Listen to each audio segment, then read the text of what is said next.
Itu tadi kenapa pas Mbak tanya masalah siapa pendananya, siapa ini, kita tidak boleh terburu-buru. Jangan sampai nanti nasibnya seperti Pak Ustadz, udah buru-buru diamankan, ternyata uangnya asli. Uangnya asli. Iya, Oke, gitu, baik. Mbak. Juga tentu ada ketelitian lah dari pihak Betul, kepolisian. harus butuh ketelitian, Benar, tapi benar. tetap kita kedepankan ajas kehati-hatian itu harus. Baik, iya. Karena apapun juga jangan sampai kita jadi korban. Oke. Dan kita tidak boleh jadi korban. Baik. Gitu. Iya, karena mungkin sejalan dengan ada juga informasi yang kami dapatkan bahwa ada juga di pihak SPBU atau juga di Indomaret nih Pak. Ini kan juga dari Ini khusus iya, pada was-was juga pihak-pihak jadi tersebut. masyarakat. Baik. Jadi gini, modus para pelaku itu menggunakan uang palsu, ya, itu biasanya setelah matahari terbenam dan sebelum matahari terbit.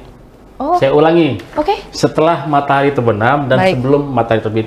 Dia pasti akan menggunakan uang itu pada saat malam hari, sehingga orang tidak bisa menerawang, tidak Iya. bisa dengan tenang untuk meraba dan tidak bisa untuk menerang untuk melihat, gitu loh, Mbak. Paham. Makanya kelemahan yang melihat dan menerawang itu digunakan oleh para pelaku untuk transaksi di warung-warung pada saat malam hari, di SPBU pada saat malam hari, orang lagi ngantuk-ngantuk. Dia beli minyak, BBM, dia isi, dia bayar. Iya. Orang kan nggak lagi begini-begini karena udah ngantuk dan Ngantuk antri. juga, ya. Satu.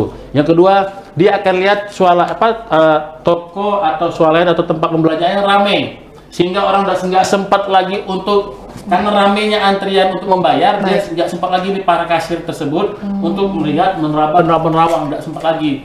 Itu modus-modus dari para pelaku. Baik. Dia akan selalu datangi tempat yang ramai. Dia akan datangi tempat yang gelap Baik. untuk melakukan transaksi. Jadi pada seluruh masyarakat, para tribun sekalian, tolong diantisipasi, tolong diwaspadai, ya. Jadi kami beritahukan modusnya biasanya di malam hari atau di malam di tempat-tempat yang kurang penerangan. Jadi ini juga sekaligus menjadi reminder bagi Tribuners gitu ya Pak, atau juga masyarakat secara luas dimanapun berada, bahwa dengan adanya penyampaian dari Pak Kapolres Kabupaten Goa ini juga meningkatkan ini kesadaran kita, kewaspadaan kita dimanapun berada Pak ya. Jadi tadi di highlight juga tidak perlu malu-malu Pak untuk bisa meraba uang tersebut untuk memastikan keasliannya. Betul. Download Tribun X sekarang, menghadirkan lokal menjadi Indonesia.